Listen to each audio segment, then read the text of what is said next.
All right. Hey, welcome everybody. It is 7 o'clock. Time for Sci-Fi Distilled. Welcome back, Captain Fez. Or as Mary Beth calls you, the young. You're not that young anymore, though. No, you're not that young anymore. No, I'm in my mid-30s now. Yes. Ooh, That just makes us that much older. So, yeah. So we decided, because it is the 40th anniversary of our recently was the 40th anniversary of Star Trek 3, this search for Spock, we thought we would cover it since I don't think we ever did. In all fairness, we should mention that we did also do it with Roy in May. We did, but that doesn't count. And Ross. Oh, that doesn't count. Okay. We did 2 whole hours on it, but that doesn't count. That's why it's funny you mention that because I'm like, I remember doing this. Why do I? Yeah, me too. I'm like researching. I'm like, I've already done this research before. Done it. The first hour and a half doesn't count. That's superfluous. It was a good show. I actually watched it back to get ready for tonight, and it was a pretty good show. Of course, because we were on it. That's why. Because we were on it. Before we get into the movie, I think we have a little bit of news. I have a tiny bit of news, like a tiny little potpourri of news tonight. Nothing good, really. Netflix has made a couple of announcements, and one of them is they're going to attempt to launch a series. Fez, did you ever play this game? They're going to attempt to launch a series based on Magic the Gathering. Has anybody else ever played Magic the Gathering? I'm not nerdy enough to do that. Sorry. I played it. I used to play Magic the Gathering. I don't think it's worth a TV show. Like there was nothing in there that's like. Yeah, I don't know. I don't know the game, so I don't know how they would make it. It's just a card game. I mean, honestly, I've never played it, so I can see how they did Dungeons and Dragons. That makes sense. Yes, that made better sense. But what's cracking me up is they've pulled Terry Matalas on board as showrunner. That I did see. That's alarming me. Like, there's nothing to Magic the Gathering that's going to warrant a story. Maybe like, there's no story. He was a big Magic the Gathering fan player, and he thought he could bring it to life somehow. I don't know. So weird. I have a better theory. What is it? Yeah, but the thing is they just pulled Terry over to the MCU to do some MCU stuff. Yeah, that's gonna be that. Who's producing this? Is it Disney? No, Netflix. Oh, Netflix. Okay. I don't know, man. To me, that's just whack. But all right, move on. I'm gonna skip that piece of news. Oh, let's do it. Production on season 7 of the Black Mirror has started, which I enjoy. Black Mirror. I don't get to watch every single episode, but I enjoy that kind of an anthology thing. Guest cast has been revealed, which includes Awkwafina, who I usually enjoy, Peter Capaldi, Emma Corrin, who we all just saw in Deadpool and Wolverine, Paul Giamatti, who will take time off from doing Starfleet Academy to go over and do some Black Mirror, and Rashida Jones and a few others. The show is targeting a 2025 return, but no date has been set. In other news, Netflix has given Arcane Season 2 a premiere date of November 9. I think we already mentioned on this show before that Black Panther 3 has the green light, and Ryan Coogler is back to direct. Awesome. I really enjoyed his work on the first Black Panther. And finally tonight, the last tidbit I have for you, there will be no season 4 of The Mandalorian. Instead, the movie that they're working on, The Mandalorian and Grogu, will conclude Din Djarin's story. We may, however, see either or both characters in other Star Wars projects. So look for that movie whenever it's going to finally come out. Yeah, I just heard that the 2026 the next Rey movie was pushed back again, production. I think they just put it on ice. Yeah, I think I think there's a lot of turmoil over at Disney and Lucasfilms right now. So we'll see what plays out. I think there might be with Eisner says he was retiring, and I don't know. We'll see what happens. I don't want to. There's a lot of YouTubers out there speculating and whatever, but we'll see what happens. But we were talking about this earlier.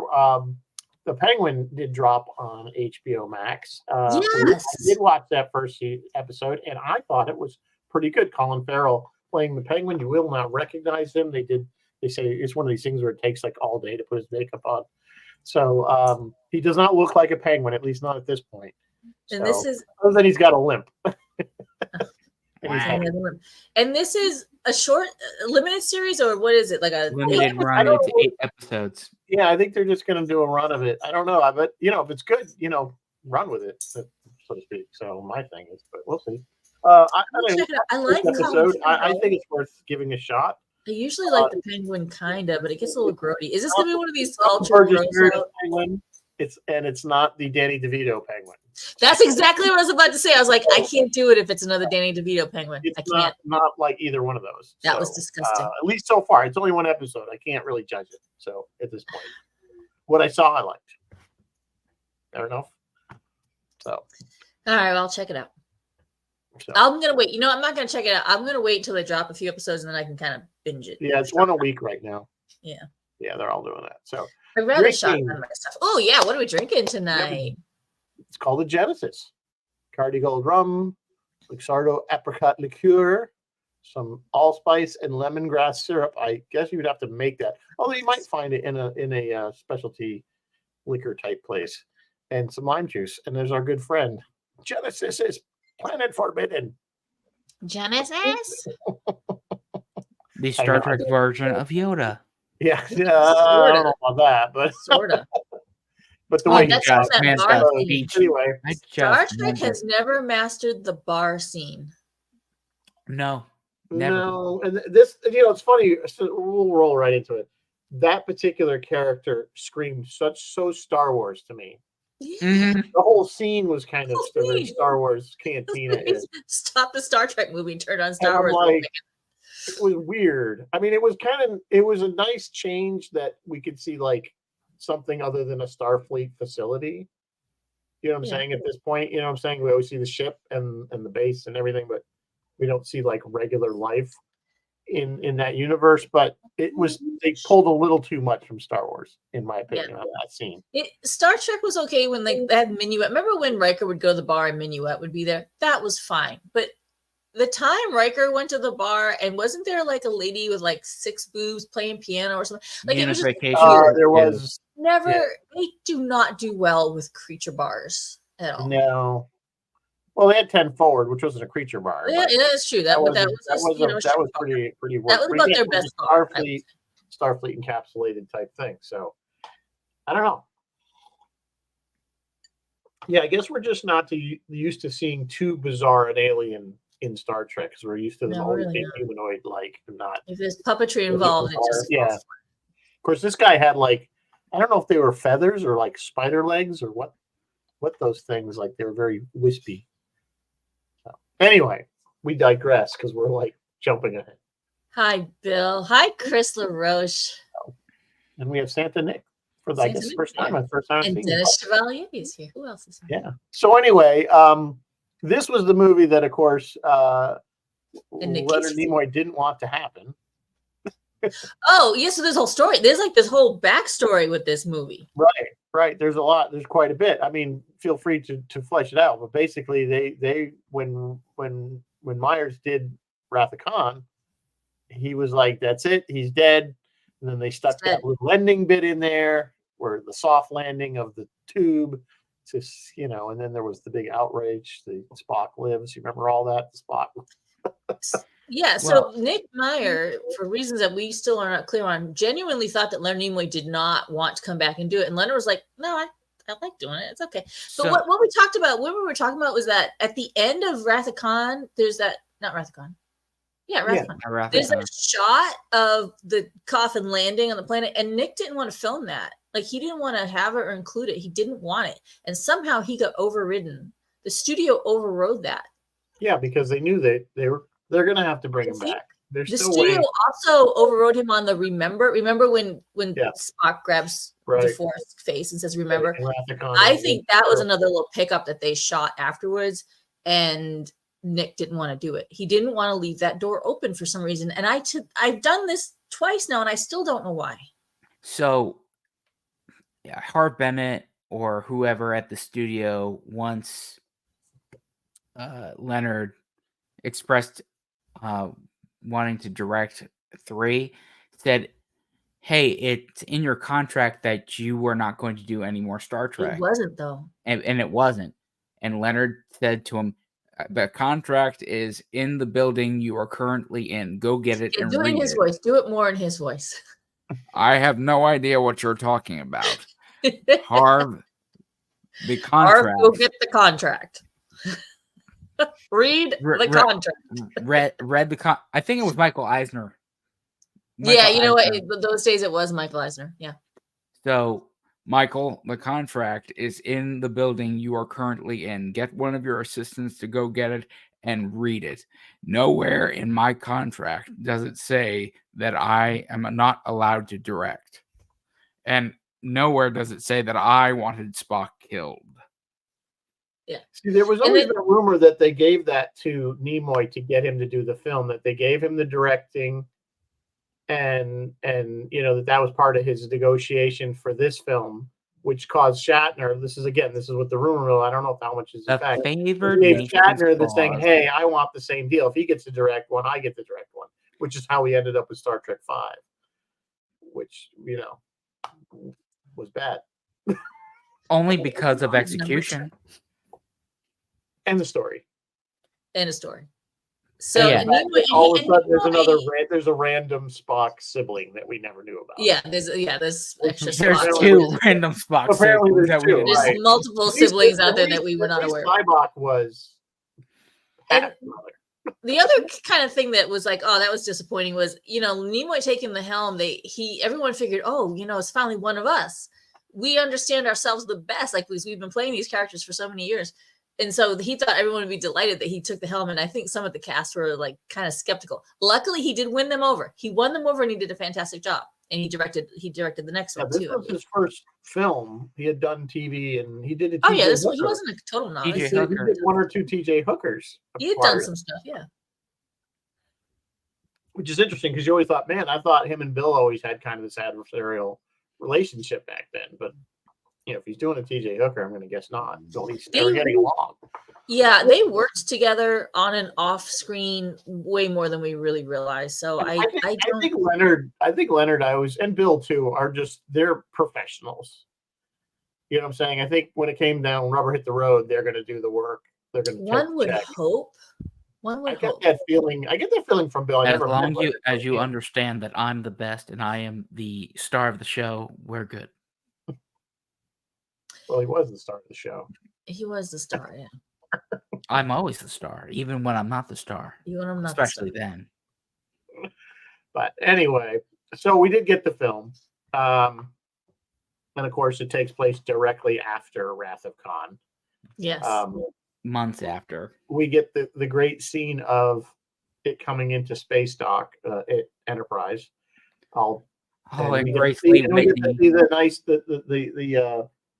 Of Grace Lee Whitney's cameo there as she sees it coming Grace for like 2.5 seconds. The first time she wasn't in. Oh no, she was in the motion picture, right? Because she was in the motion picture. She was not in 2. She was in 3. She was in 4, not 5, and then she was in 6.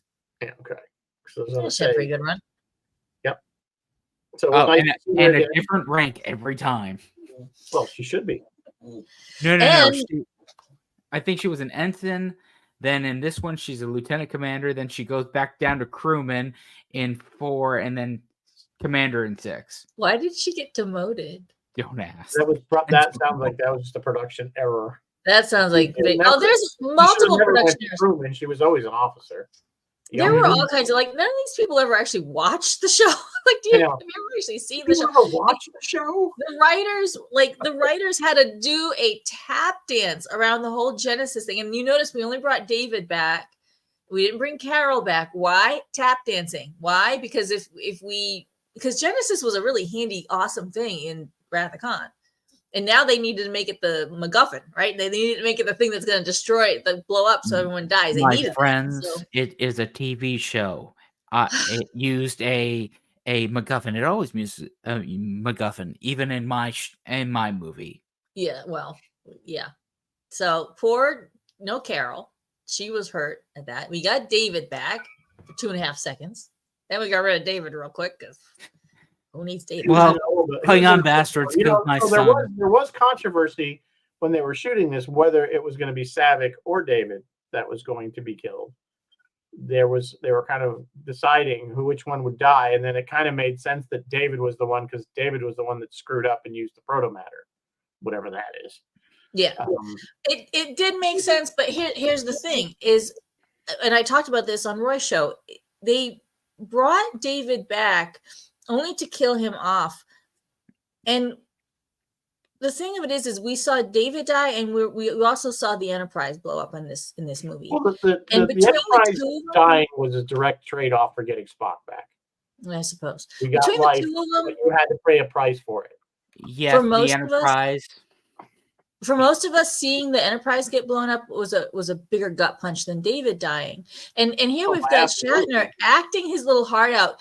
You know, when he finds out David's dead, remember he stumbles back and he misses the chair and kind of lands on the floor. And you're like, but in the meantime, we were like, we didn't even know this guy. You really feel that strongly Yeah, about I it? You mean- barely knew the kid, you know? I mean, Well, yeah, but he didn't know it wasn't like he just found out he existed a few weeks prior. true. He I knew suppose he it had been a while. time.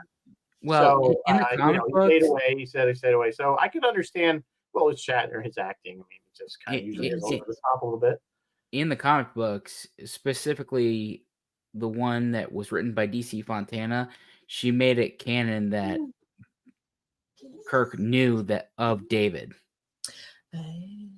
way back in the original series. Well, so would so would our fan. He said, "Is that David?" He's like, I did what you asked. I stayed away. I stayed He away. knew he existed. He had no part of his life. Yeah. By her request. So, he might have been watching him from afar, keeping track of what he was doing, but he just didn't have any interaction. So, I could see him being attached. Yeah. I think any parent would get attached to their child, even at any point. So I don't necessarily fault him for feeling, weak-kneed, so to speak, when he found out he Yeah, I was murdered. suppose. The other thing this movie brought us was we really enjoyed seeing Chris Lloyd as a Klingon and John Give Lithgow. me Genesis! So, one of the funny things they kept saying about this, he never grasped the use of the communicator. No, he Like, wouldn't he kept shouting up at they had to keep telling him, Yeah. don't shout at the sky. talk to the thing. Talking. And he'd There's yell an every interview line. with Robin where she says that. She's like, they would tell him to talk to it, and he would Right. still just put both arms up and yell up. And of course, this movie brought us Robin, who we all absolutely Right. adore. Right. Oh, I there's think Luna. Hi, Christopher Lloyd Luna. at Star Trek Las Vegas this year. It's a Star Trek dog. So- We need so to get that you a was kinda Star Trek cool. uniform, Luna. Yeah, the wife probably would not allow that. My dogs both have Star Trek uniforms. Yeah, Luna even my needs dog. one. She'd get a horror costume before she get a Star Trek I'll uniform. send you one because I don't think Ripley's would fit her. It doesn't fit her What? anymore because she's a chunk. Horror costume. What? What? Kim's a horror Or fan. like what? Like she has like a little knife or something she runs around with, Yeah, a little like. or the spider. Mike I mean, Myers she literally had Freddy Krueger Jason. with the. All right, Anyway, well, we're off the subject here. I think she needs People a tune in uniform. to talk Star about Trek Star uniform. Trek now. Anyway, back to Robin, The our dog. girl Robin. Our girl Robin. Yeah, Robin will be actually up at the set in November, right? With She will. For Shatner. So, yeah. For Shatner, and she Yeah, will she's- be she's helping us who- celebrate the 40th anniversary of this movie. So yeah, she's yeah. she's a great, really great person. She's so much fun. If you ever get to meet her, very personable. very personal. Yeah, Yeah. she's a sweetie. So, and really, she was like, I mean, she lucked out because how well we all know. Well, I shouldn't. Maybe you don't. She got the job because Kirstie Alley did not have it in her contract to do a second movie in Wrath when she did Wrath of Khan. So when they decided to do Star Trek 3 and bring her character back, she kind of got, I don't want to say greedy, but she was trying to renegotiate for a lot more money, and they're like, yeah, you're not worth it. So Well, they brought- she asked they for brought in- more than they what brought- DeForest was getting. Mm-hmm. Yeah, it was crazy. Which, She's not I don't know, DeForest. man. She I had would a let small the part. Yeah. She, and I don't even want to know. I wasn't there for the negotiations. The point is, she asked for a lot of money. The studio said no, and they hired Robin, who to me was actually better at the character in my opinion. She than was so Kirstie. much better.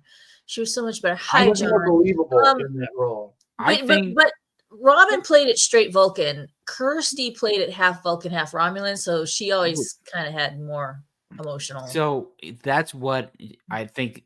It comes down to your personal preference, or whether in your head she's half Romulan, half Vulcan, or if she's Vulcan. And then they ended up taking all of that and giving it to Kim Cattrall anyway. So I mean, Well, Right. There was talk now jumping ahead to 5, but there was talk that Kim Cattrall's character was supposed to be Saavik. It was, yeah. but Yeah, Yeah. Valeris. Valeris. Yeah. I'm glad they didn't do that because I wouldn't like to see her become kind of the bad person, the bad guy. I suppose. So anyway, moving on. Hi, Henry. Robin is the best Henry. You're absolutely right. She really is. Yeah, she's fun. John is saying it should have been Saavik in Undiscovered Country. Yeah, I mean, I guess, but then Saavik wouldn't be Saavik. That would have been brokenhearted if she ended up being the traitor. Regardless of whether it was Kirsty or Kim. Wow, I cannot think today. Kim Cattrall. No, I'm just saying in general, whichever Saavik would have been there. Chris says Robin looked the part better. She did look good. Yeah, I think she was a better Saavik than Kirsty was. Nothing against Kirsty at the time. That was her first acting role officially. Kirsty's? Yep. Yeah, she hadn't done Cheers yet or anything else. Yeah, that's true. She had not done Cheers yet. The only thing she did was one of those game shows. I don't know if she thought maybe because she was starting to get work that she warranted more money, and that's not for me to say whether she did or she didn't, but clearly the studio, I think she played her hand and they called her bluff. Oh wait, Bill says Robin has said, I'm sure at the set tour, that Gene told them that if it wasn't Robin, they needed to rename the character. So okay. Yeah, you're right, John. She was in Runaway. Yep. That was and she was in the movie with the babies. And John Travolta. Yeah, Look Who's Talking. Yeah. And she had a long run on Cheers. And she had a long run on Cheers. So yeah. So I mean, I think most of us agree that we like Robin better. I mean, I don't know. I can't. We all like Robin better. Anyway, move on. At least for me. But what else could we say about this film? There's so many things. Oh God, there's so many things. I was reading about the credits. I didn't never notice this until I read it, but there's a 7-second or 6-second pause between Bill Shatner and DeForest Kelly's names when the credits come up, where Leonard's name should have been. Mm-hmm. Oh, really? Yeah. So they purposely took his out. He was in the movie. Yeah, but they waited. Like he was dead. So this was to surprise people? Secret things. Originally, when they were not using Spock's name in the script up to they were actually had it written in as Vulcan backwards. Yeah, no. So they were trying to keep it secret that it was going to be. In fact, they didn't use the search for Spock until the very end. But people kind of knew he was attached to the film. I guess they just I mean, well, they knew. I'm sure they knew that he was directing. Yeah. But I mean, there was such an outcry. I remember when Wrath of Khan came out, and people were just beside themselves that they killed Spock off. Thank you, Gene. So it was. I just remember all the Spock Lives T-shirts, and if there had been social media, there would have been memes and. Oh yeah, we had Twitter back then. Oh my God. I mean, conventions, everything was Spock Lives, Spock Lives, Spock Lives. So, I grok Spock. Yeah, I grok Spock, which I never. What does that actually mean? I'm gonna play stupid. Grok is from. Am I missing something? Somebody explain grok. I grok Spock because I had seen that one, but I never bring it up because I don't get it. Me neither, but I brought it up anyway. It's Highland. It's Stranger in a Strange Land. Highland. Okay. Grok. Okay. Grokking. Yeah, so he is credited as the director, but he's not credited in the cast list until the end. Until the end. Yeah. So, I'm trying to look at all the notey things here. Sorry. I love that they kept all the battle damage from Star Trek II, The Wrath of Khan. Yeah, I mean that continuity. Yeah, you get the air when it rolls into space dock, and that's the first time we got. Oh, you know what else we got? We got which was supposed to be Sulu's ship in this movie originally. That's right. It was supposed to be Captain Sulu. We didn't see Captain Sulu. We got that ship, and we got the Well, the Klingon bird of prey. We The got bird a of ship prey, that which was was meant supposed to to be be Romulan. Romulan. Yeah, Yeah. it was written it was supposed to be Romulans, but for some reason the studio said, "Well, nobody knows who Romulans are. We all knew Klingons," which is so Actually, it was Leonard. It was Leonard. Leonard's the one that started. I I don't thought know. Leonard designed the thing. I thought he designed it to make it look like. So they originally wanted the Romulans to be the bad guy of the films, but since in the original Star Trek, we dealt more with the Klingons. They're more of our adversary, and at the time you got the Cold War going on. Leonard was like, it should be the Klingons, and instead of just making it a Klingon whatever, they decided to just transpose Klingon Romulan bird of prey. And now we know that through that Romulans are using Klingon design, so it was an easy thing to switch over. Yeah, I suppose they just basically added didn't have to that make a new real ship. quick. So, yeah. Well, that's a good point too. I guess when you think about it, the Romulans really we're only in the one episode, right? Two episodes. Well, there's that Romulan Series. commander that Spock had the hot Right, spot. that's two. So there's Enterprise. Joanne Linville. The Terror. What else were they? What other Romulans? And then didn't Mark Leonard play a Romulan? Yeah, well, Sounds of Terror. But you don't there's really only two count for episodes that. where we had Romulans in the original series, right? Versus We got Mark the Leonard in this movie too. 6 or 7. Right. Yeah. Yeah, so Mark Leonard, right? Mark Leonard. Well, Mark Leonard played the Romulan, and then of course Spock. He plays. And he plays Sarek. Yeah. Mark So we Leonard, did get Sarek. He had a bit of a redesign. They streamlined his ears a little bit, but he was looking good. It's always good to see Mark Leonard. I miss him. Loved his ambassador outfit. I miss him. Yeah, no, he was one of the best. He was always Sarek. I mean, he was always Sarek. He was going to be great as that. And I love that they had brought back in Next Gen. Yeah. Mhm. Oh yeah. And since we had Klingons, they did the work to flesh the Klingon language out for this movie, which is Right. And that how originally we was now started have- by Doohan. You know, from the first movie, it was Jimmy Doohan that came up with yes. the few words that were spoken in the motion picture. And then they had to literally write the language for this. Yeah, and it has remained more or less the same ever since, and it is now a full-fledged proper language. You can learn it and speak it, and go about your daily business. And we're talking about nerds earlier. If you speak Klingon fluently,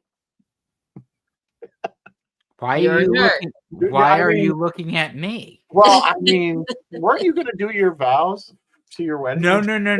I never said that. I would never. First of all, no one would ever take that. That's the first thing. Second thing, I would not learn Klingon. I know several choice phrases, mainly from this movie and from Next Gen, or just specifically. I only know stuff that Worf says to Dax, and that's it. We all know like Kapla and Parmac and whatever. Yeah, Parmakai, or whatever he calls her. Yeah, Parmakai. I like that. Yeah, Parmakai. It's like Parmesan cheese, only better. My little Parmesan, my little chicken Parmesan. My chosen one with aggressive overtones. My chosen one with aggressive overtones. Which, I mean, when you get there, you're probably like, oh, just call me Imzadi. Oh, that's funny. Because it's like that meme about, tell your loved ones you love them every day because life is short, but scream it at them in Klingon because life is scary and confusing.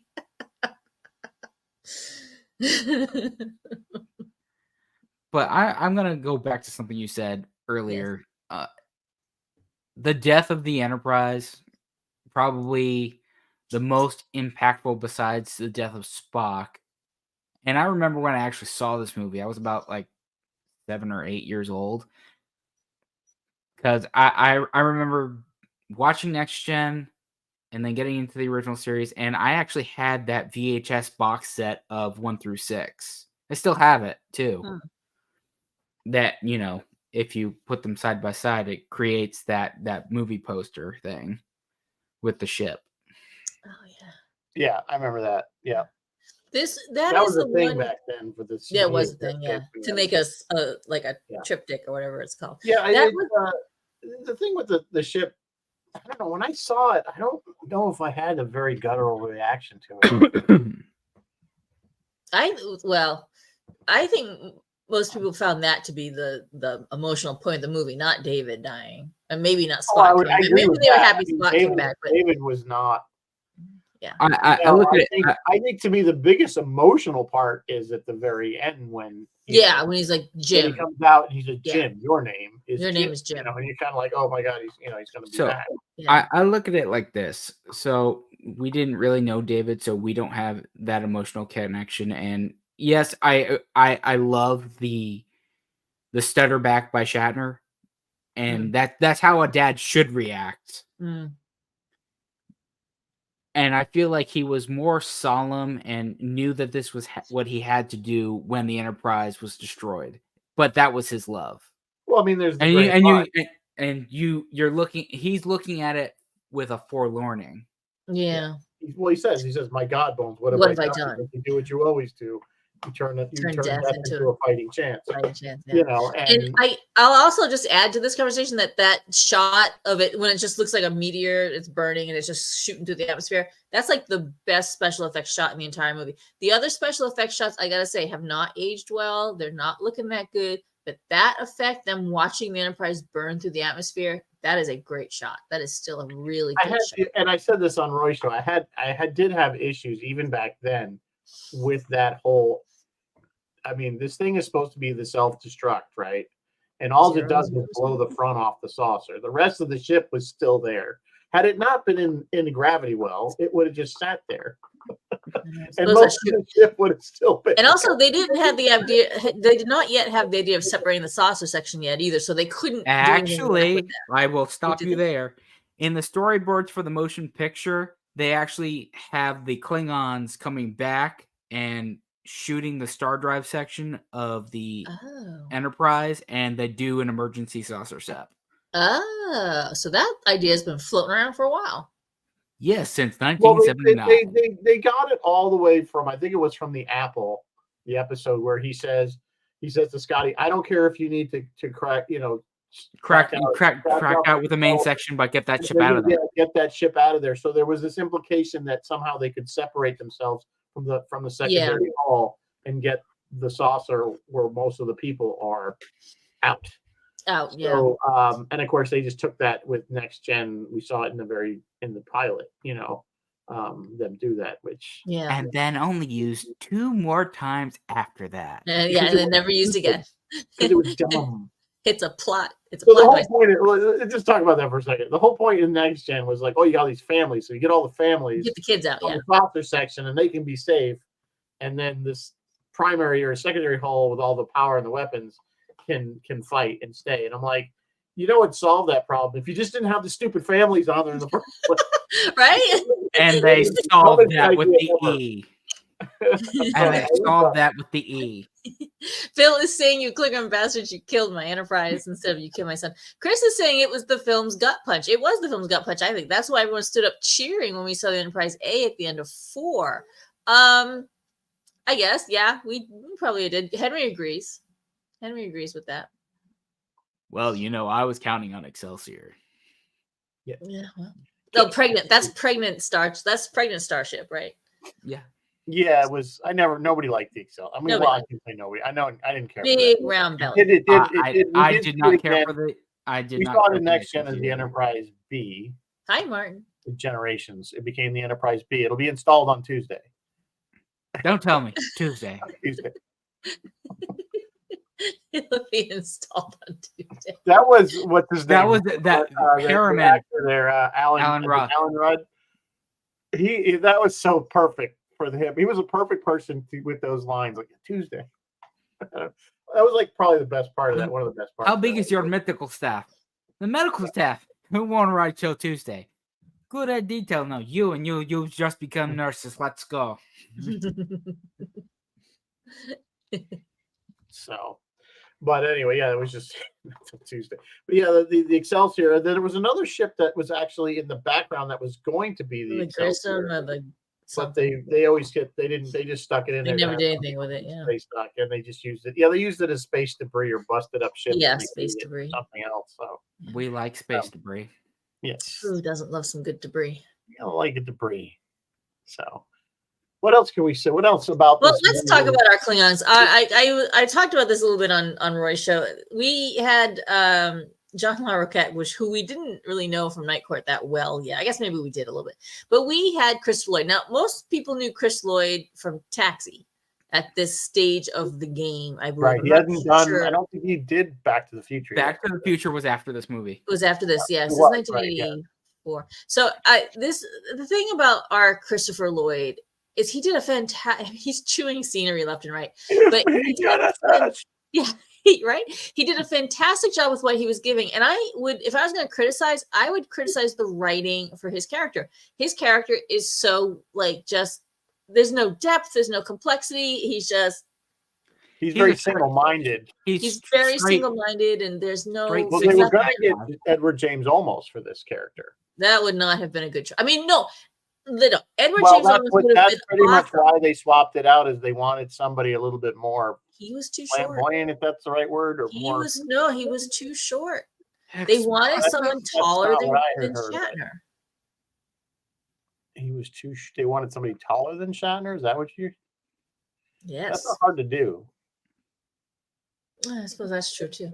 I don't. No, they did. They said Edward James almost had a fantastic screen test. They really liked him, but he just didn't. I don't know. Up against Shatner, it just didn't quite work. It wasn't going to happen. So they got in Chris, and Chris did a great job with what he was given, but he wasn't given much. He had no. See, what I heard was just Harv Bennett just preferred. Yeah, maybe. I mean, maybe, but I'm hearing that because they said Lloyd just came off as more operatic and physically intimidating. So that might go to your height issue. So the one thing I do have a problem with, though, I accept the fact that she didn't serve a role, is that we sidelined Uhura basically halfway through the film. Yes, we talked about. I mean, she in the book she has a job to do, but we don't get that much in the film. We see her at the end. She comes back at the end. But that was one of my criticisms, because I talked about this, because I said when they were doing the animated series, they made it a point to say everyone plays or no one plays, and then all of a sudden we get to hear it. It's like, I mean, she was disappointed originally with the percentage that she was in this film, but I guess once she kind of read the script, at least according to what I've read, is that she actually was happy with what she was able to do with the little bit she had. So you're right. She was the least used character in this. They could have she could have gone with them. There's really no. She actually could have. They probably should have. They could have had Rand do it. Here eating out of my hand. Everybody else has a little part to play. Like Chekhov does a little thing, and of course he does a big thing, and then Sulu has his moment when Sulu says, "Don't call me tiny." Don't call me tiny. Which he didn't like that either when he read the script. But what's doing? After he saw it actually on the screen, and he actually embraced it, because they were saying it's not that we're saying you're tiny, it's just that the other guy was so big. That was he was big. He was a big guy. He was a towering man. So and little Sulu karate chop. Yeah, I think the best sequence in this film is stealing the Enterprise. I think everybody, to a man or woman, would say that. And the reason why I say that is you've got Scotty working his magic, and then you've got McCoy, who's McCoy at this point, not dueling between his two personalities. You've got him right next to Jim saying, "Are you just gonna walk through them?" I'm so tired. Well, yeah, all shocked when the doors open. Yeah, I mean, you're all right, buddy. You wait. Scotty doing, like you say, Scotty doing his magic. Of course, the scene when he comes in and he's, he messed up the. I've used that line myself. The more you complicate the plumbing, the easier it is to plug up the drain. And I've actually used that line at work on stuff. But that is, somebody had mentioned it earlier. The great scene when they think they're going to take off after them with their transwarp drive, and it just sounds like an old Chevy dying. It winds down. Bill is arguing for Nichelle. He says she put someone in the closet, a great moment for her. Yeah, I guess Nichelle had a couple little moments. I don't know. I just would have liked, according to what I read, she was happy with what she had because she was able to do something with it rather than just hailing frequencies open. Yeah. Well, Yeah. You know. Henry uses that line too. He says, Yeah.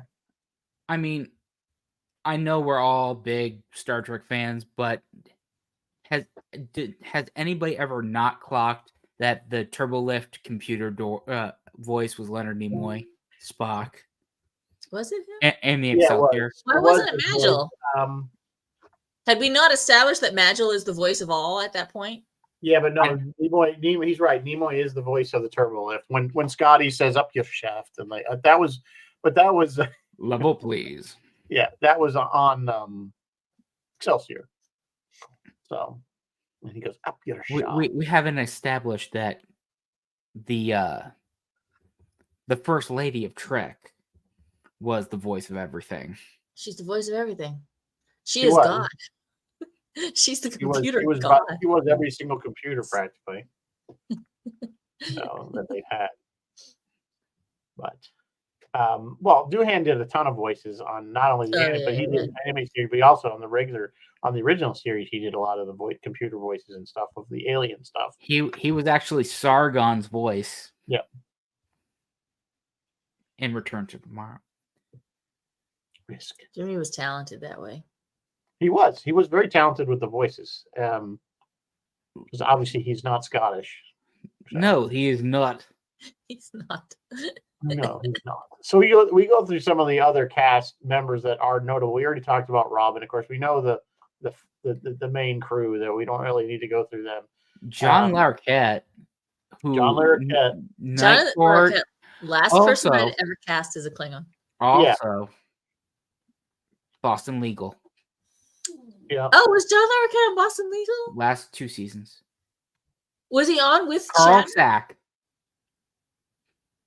I just saw him in a trailer or something recently too. He was Carl Sack, Shirley's new husband, at the end of the show for the last 2 seasons. If you say so, I don't remember that. Bull. Bill. So Nimoy was the Excelsior doorman. Yeah, basically. Yeah. Basically. Oh, that's funny. This is Norman, your doorman, or what was it, Carl? Carlton, your doorman. Carlton. And we just dated ourselves. I mean, Manuel Ferrer was the helmsman of the Excelsior. Yes, and he was also, his father was something too. What was his father? What was Manuel Ferrer's father? Hang on. Now we gotta look it up. Oh, and the ensign who asks about a party played multiple Star Trek roles. It was one of the kids either in And the Children Shall Lead or Miri, and then he was a Klingon later in Deep Space Nine. I can't remember his name. Yeah, they tend to reuse cast a lot, which is great. I am pro recycling cast members. Yeah. And of course, we had James Sicking as Captain Styles, and he just died recently, didn't he? I think I was gonna say I know Manuel Ferrer died in the last 5-ish years. I'm pretty sure he James Sicking did. I want to say with her. Let's look it up. We have the interwebs. Yep, 1934 to 2024. So there you go. Good memory. Wow, that's a good run. And said. So, so they had about 5 people to play Spock. Yeah, they had a couple kids, including Leonard. There was 5 different versions. Leonard doesn't count. Poor Robin had to do the awkward stuff. She had to do all the. Well, the Vulcans are very hand-oriented people.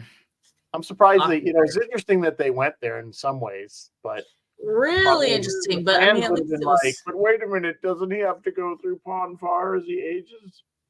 It was really interesting. I don't know, man. I might have tried to write my way around that personally. Well, he wasn't. He was. We could say that he was of consenting age physically. Not when she first got, like when they first met him, it was a child. Okay, so to another race, a completely alien race. So you can't compare our morals and apples to oranges. So I suppose. Remember, Vulcans live a lot longer than humans do. Yeah, that's true. Fair point. So, back to cast. There was people I wanted to Captain Esteban, JT Phil Esteban. Morris was the other one I wanted to mention because That- he's that's who it was. Star Trek. That's who I was talking about, Phil Morris. Okay. Well, he was So yeah, but he's been in, and did some Star Wars too. That doesn't count. It always counts, Fez. Unless you're James Arnold Taylor being Obi-Wan Kenobi, it does not count. Was that your Ewan? No, that was kind of a mixture of a British accent trying to do James Arnold Taylor. You could do. Have you ever seen on YouTube, Fez, the guy who he deep fakes? And it's like like Obi-Wan and Qui-Gon and whoever else and usually Hayden sitting there watching episodes of whatever's on Ahsoka or whatever, and then they discuss the episode. He's so good at that. You could do that with all the voices. Yeah, I could do that. By the way, speaking of YouTube stuff, AFK came out with a new Star Wars. I gotta go check that. They are the best. Called Date Night, I think, and it's actually a nice tribute in a way to James Earl Jones. Oh, is it? Oh, so, yeah, you'll kind of get a little at the very, very end. You'll get a little weepy. So I actually saw. I know, getting off topic, but a reel of James Earl Jones as Vader, but with his lines from Coming to America. Where I am King Joffrey Jofra. I am looking for my son Akeem. You're not him. Neither are you. Who are you? I don't remember him walking up and being like, "I'm King Joffrey Jofra." I remember him walking into I remember this spreading the petals, and he walked into the barbershop. It was some funny parts. If we every now and again we do Comedy Distilled, maybe that might be our next Comedy Distilled. We'll see. We usually do it around Christmas time. We usually do it around Christmas when we're ready for a break. Let's do Comedy Distilled tonight. So we usually don't get a huge crowd for Comedy Distilled. That's okay. But if we did Coming to America, they might. Just don't do Coming to America. The sequel. What? The sequel is Coming to America, not Coming to America. Bye, Dennis. Okay. Bye, Henry. See the second one. I'll have to be honest. I just got a kick out of, since we're off down this rabbit hole, I did get a cut of the guy that had the McDonald's knockoff restaurant. McDowell's or whatever it was. That was what was his name? The guy from wasn't he the guy that was in what was that sitcom? It was good. Yeah, he absolutely was. That was Good Times. John Amos. Yeah. So I always thought that was one of the funny parts. McDuff's. They always trying to get. I have the gold. Was it? They have the golden arches. I had the golden arcs. Or something. Anyway, back to Search for Spock. Back to Search for Spock. Continue your search for this. This is why probably people don't want to watch us, because we just go. Yeah, that's why we only have 6 viewers. It's because we tend to veer off course. We're up to we were at 9, now 7 or 8. Yeah, we lost. Dennis didn't have to go; he wanted to go. Yeah, Dennis is like, I'm out. These people cray. I'm out. I'll watch the Royce tie-dye episode. That was better. But let's talk about for a second that this was the first time we saw a deep Vulcan mind melt. Now, I'm not talking about the 5-second "oh, my mind to your mind" thing. We're literally reliving Jim's interpretation, the way he saw what happened at the end of Star Trek 2, and then we go back to the security recordings for the first time ever. Yeah, that's a really great point. This is the first time we see this whole Katra exchange or Katra saving thing. Do you think Sarek was right? Because he comes and basically chews Kirk out for not knowing this, and then he goes, "Well, it's a very private thing among." And Kirk's like, "I didn't talk about it." He's like, "Well, it's a private thing among." You're his bestie. You should have known. Was that right? I think that was right, if only because he, in Sarek's mind, there's no one closer to Spock than Jim. So he thought, because he actually let Jim have it. That's why he went to Kirk. Not for any other reason. Not because he was his commanding officer. He thought that if Spock would give it to anybody, he would give it to Kirk. Yeah. Right. And Kirk I agree with that. I agree with that. I think Fez is right because I think he would have. I don't know, man. They were so close. Something he doesn't know about. They were so close that if anybody would have, he would have told anybody would have told Kirk. So I agree with that. But what Sarek failed to take into account was it's actually a triad.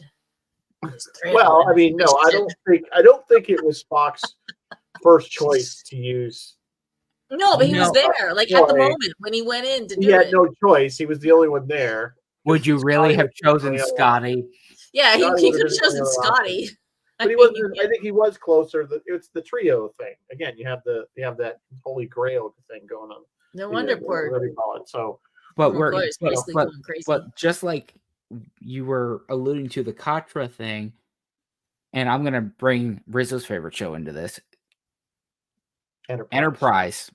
I knew you were going to say that because I was going to go there. They did take it and ran with it. Oh yeah. Yeah, by season 4, I think it was. Season 4, that was a 3-episode arc. Right, because Archer actually carried Surak's Katra for a while until he was able to transfer it to T'Pau. No, it was another Vulcan who happened to be Stan, the actor who played Stan in Amok Time. Was it Stan, really? But he wasn't Stan in Enterprise? Lawrence Montague. Oh my god. I never liked Stan. I really never liked T'Pring. Nobody likes T'Pring. Nobody's supposed to like T'Pring. Bad T'Pring. See, well, I guess, people always got upset, like with Enterprise, speaking of T'Pring, that Vulcans shouldn't have been, because they're kind of not nice ones in Enterprise, that Vulcans that aren't all of that great. But I mean, we kind of see that they have that. Apparently, we saw in the original series because she was conniving. Mm-hmm. Yeah, for her own benefit, not for the good of anything. She was out for herself. Didn't care. She was taking down a Starfleet officer. One or the other was going to go down. She didn't care. They established in the original series that Vulcans can be just as bad. Yes, they did, but Vulcans don't lie. Except didn't Spock transfer his? But again, that came after Enterprise because that kind of thing. Because that's what we're saying. They got back to the teachings of Surak. I know, but I'm just saying Vulcans don't lie. Wink, wink, nudge, nudge. No, they Vulcans never bluff. That's different. Martin is reminding us that Martin and Bill are. What the heck? What was Spock and Christine doing in the original series? Chapel. What were Spock and Christine doing? Well, let's see. If we're to believe Strange New Worlds, they had a thing. No, we're not. Now, I'm just saying. If we're to believe Strange New Worlds, they had a thing. Now, if we look at the original series, it was unrequited love by Chapel after losing Roger Corby. Yeah, I'm okay with the unrequited love part. That's fine. I don't care. Yeah, no, I'm not buying the fact that what we see in Strange New Worlds is and what we see in JJ Trek. Yeah, like Spock and her were never a thing. Like they clearly, if you watch, and I know exactly where they got that particular interaction of Spock and Uhura. That's out of one of the novels, isn't it? No. They're taking something from. I want to say either it's Mudd's Women. Oh, where she's under the thing. She's like, I can't do it, and he's like, you're the only one who can. No. This is what Uhura is being flirty with Spock, saying, "Why don't you tell me what what Vulcan is like when the moon is full?" Yeah. And Spock says, "Vulcan has no moon, Miss Uhura." Yeah, it's in the. There was a little flirtatiousness, but I don't really get it that she was like what they did in JJ Trek. I don't agree with that either. But I don't think those movies are canon, so... No. Well, it's like, all the TV... anything from Discovery current, to me, is another... It's a mirror... It's not a mirror universe, but it's an alternate timeline. We're going to call it. It cannot fit. It doesn't fit. It's not going to fit. So just that's the only way I'm like, okay, it's different. We'll just watch it and let it go. Yeah. Canon not my ended with timeline. Enterprise, in my opinion, is at this point. It's not the old That was people's the end of timeline. canon The old people we for the have our own. original series. I just thought of something. What? Star Trek 3 and Star Trek 5 are the only two real Star Trek movies that Kirk actually got a fight in. I'm not including Star Trek 6 because He got into a fist fight with? No, at the end of this thing, he's kicking Chris in the face. And going, I'm saying 3 and 5 are the only 3 and 5. I'm ones. sorry, I thought you said 5 Yeah. and Because 1, he doesn't punch anybody. 2, he doesn't punch anybody. Wrath of Khan, he just screams. Well, no, he does. He almost I think this punches is David. When they beat him down in Wrath of Khan, Well, I'm talking about with the bad guy. Well, he thought they were bad. He 3, didn't think it was his son. With Chris Lloyd. 4, the voyage home is just a lot of Italian food. 5, what's going on in 5? Undiscovered countries. 5 is he's fighting with Cybok in the shuttle bay. Yeah, what does God need with us? What does God need? What does God need? And Star Trek 6, I'm not gonna count the little brawl fight on Aurora Pente. I guess. Bill thinks he punches his son in I just too. wanted to notice that. Your theory, but you have a lot of qualifiers. Well, I don't count this one. Well, it also wasn't necessarily with the villain or the bad guy of said movie. It was with a villainous character, I will admit, not the bad guy, person, whatever thing.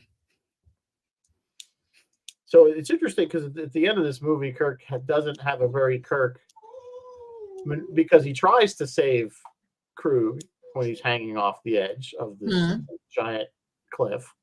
But then he said the guy's like still trying to kill him, and that's when he says, "F this." I had enough of you. And then and that's it. And he's done. So I like that, actually. I like that he finally said, we're not going to take the high road here. Yeah. We're getting into fisticuffs. Kirk Fu is back in action. Kirk Fu is back in action. Right. So Chapter 4. I have Dayton's Kirk Fu book somewhere. I do too. In fact, next time he comes up to the tour, I'm going to get him to sign it. So. Do you remember? I haven't seen Dayton for a while.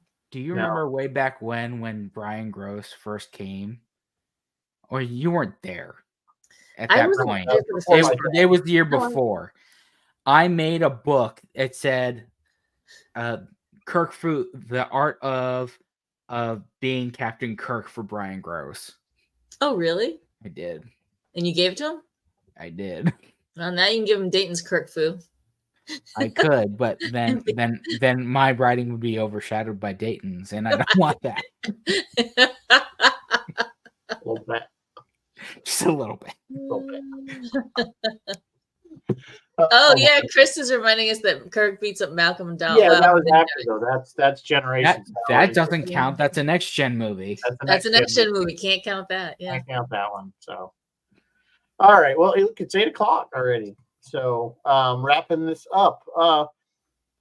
It was a pretty good movie. It's a very short movie. One of the shorter movies. Barely 90 minutes. I think it's one of the shorter movies. If you want to see one that's quick, this is the one. Yeah.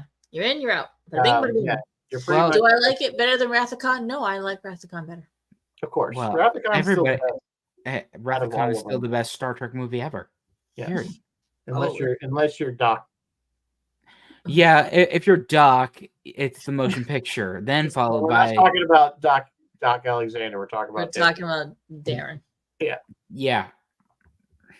Yeah. So for him, it's the motion picture. The motion picture is the bee's knees, and yeah. So I don't know. There's no. I will say this. I'm happy that 3 and 4 had more character moments for everybody because everybody had something. You've got McCoy getting between his Spock McCoy stuff, but also when Kirk breaks him out.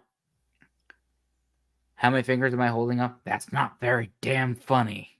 You get Sulu with his Don't call me tiny.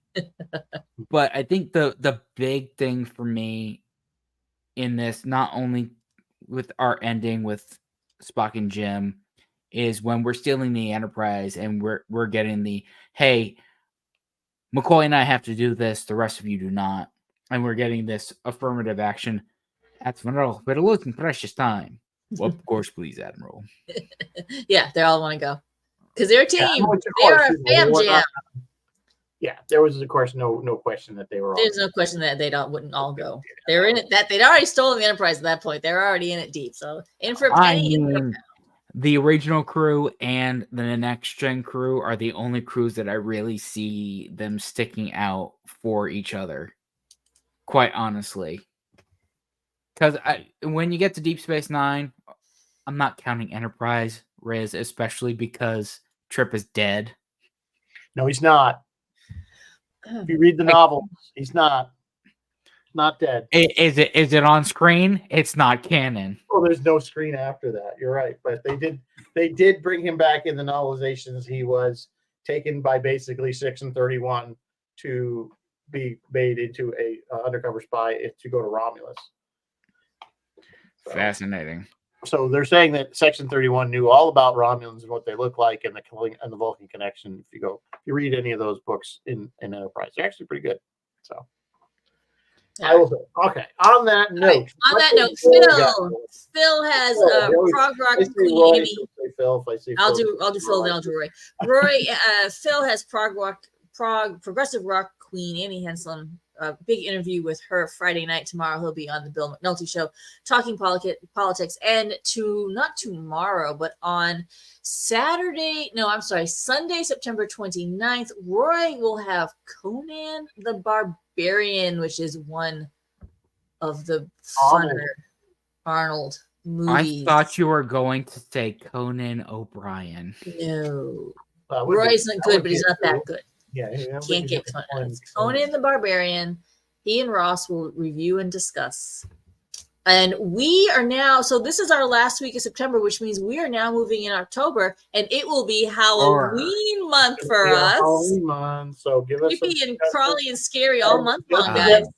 Just so Mary Beth will stay off my back, we will do signs. We will do signs. First, I don't know what else. Get it out of the way. Next week, we're gonna do signs. Oh, just next week, right off the bat, like that. Okay, let me write my calendar. Get it out of the way. Get it out of the way. Go watch signs, everybody. Well, that's great. We're taking something off the list of things that Rizzo hasn't seen that Mary Beth wants him to see. It's rare. He's the one who sees more movies. I'm the one who's usually like, I've never seen that. So it's kind of rare that I've seen something. Sheltered or something. I don't know. Not many movie theaters around her. I live near Nashua. I live in civilization. You do realize I was being facetious. Is that what that was? That was facetiousness. That was fake. I did go see because I'm getting because I think Wolverine Deadpool Wolverine rather is going to be. I think they're going to drop it on Disney soon. October 1st. They said October 1st, and then they retracted that. So I don't know if it's coming on October 1st or not. Well, I would watch that thing every day if it was on Disney. I still haven't seen it yet. Yeah!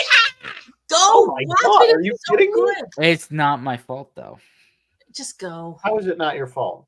Because my wife wanted to go, and I can't go see it without her because she'll kill me if I go without her. Well, then go. What are you waiting for? Get your girl and go this weekend. Grab her by the hand, off to the theater with you. You really want to see it in the theater. Yeah, you do. I personally don't care one way or the other, but and if you have reclining chairs, that's good too. Yeah, no, we like reclining chairs. Go see it; it's awesome. So, all right. On that note, it is past 8:00. Thank you, Fez, for joining us as always. You're welcome. And Mary Beth, as usual, and we'll see you next week with the beginning of Halloween month with signs. So I don't signs. Halloween is finally here. Everywhere signs. Pumpkins out. I can't wait. Walking out the scenery. All right, guys. Until next week, we'll live long and prosper. And as always, may the force be with you. Bye.